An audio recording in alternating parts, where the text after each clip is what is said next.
Two kinds of charges. After running a comb through your dry hair, you will find that the comb attracts small bits of dry paper. The same effect occurs with other rubbed materials, such as glass. Rub an inflated balloon with wool. The balloon will then stick to the wall. There are two and only two kinds of electric charges, named positive and negative, by Benjamin Franklin.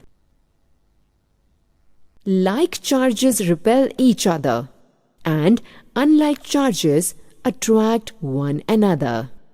This statement is sometimes termed as law of charges.